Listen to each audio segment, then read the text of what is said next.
Salut à tous, le journal du foot de ce mercredi 21 avril. La Super League est quasiment enterrée. 2 jours après l'annonce de la création de cette compétition, les 6 clubs anglais se sont déjà retirés. Comme l'indique The Guardian ce mercredi, si la pression populaire a joué dans ce retrait, la menace de nombreuses sanctions a aussi pesé dans le choix des équipes anglaises. Les clubs concernés auraient pu être exclus de la Premier League. L'Inter a également fait marche arrière, d'autres vont suivre. Dans un communiqué, la Super League annonce vouloir remodeler son projet. La nouvelle compétition continue d'affirmer que son format est viable et nécessaire pour l'avenir du football européen.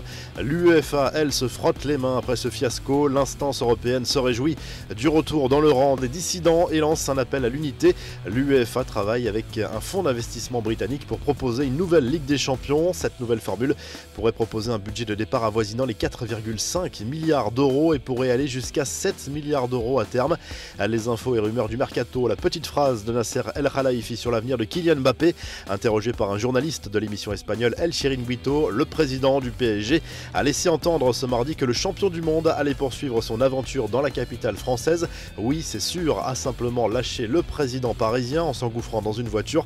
C'est peut-être à la signe d'un rapprochement entre Mbappé et Paris. Rien ne permet encore de l'affirmer, mais la sortie d'El Khelaifi n'est certainement pas anodine.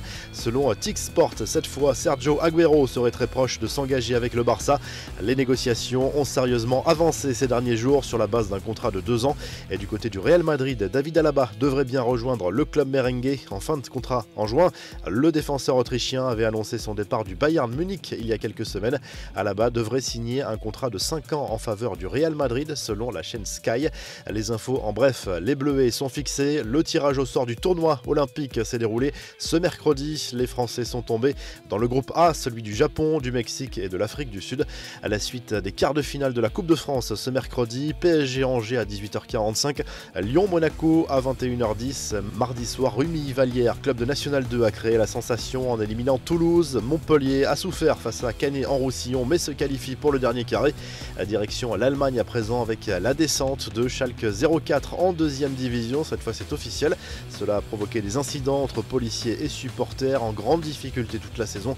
Le club de Gelsenkirchen, monument historique du foot allemand, est relégué après 30 ans dans l'élite après une défaite 1-0 sur la pelouse de Bielefeld.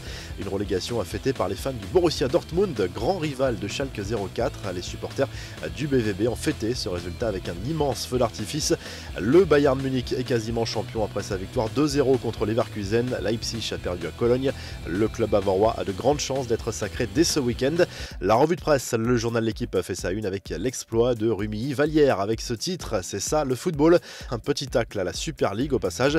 Les Hauts-Savoyards, club de National 2, sont qualifiés pour les demi-finales de la Coupe de France. En Espagne, super ridiculo, titre le journal Marca à propos du fiasco de la Super League quasiment anéanti en 48 heures. Cela ridiculise clairement Florentino Pérez, le président du Real Madrid et qui faisait partie des leaders de ce projet. Même son de cloche pour le Mundo Deportivo qui revient sur la fronde des supporters anglais des clubs concernés par la Super League. Ce coup de pression des fans a fonctionné et les premiers retraits de cette Super League entraînent automatiquement sa mort dans l'œuf. Enfin en Italie, sans surprise, on retrouve la Super League à la une de la Gazette dello Sport. Les clubs italiens se retrouvent dos au mur avec ce retrait des clubs anglais. C'est un énorme échec, notamment pour le président Agnelli. Le dirigeant de la Juve était lui aussi un fervent partisan de cette nouvelle compétition. Si le journal du foot vous a plu, n'hésitez pas à liker la vidéo et à vous abonner. Et à très vite pour un nouveau journal du foot.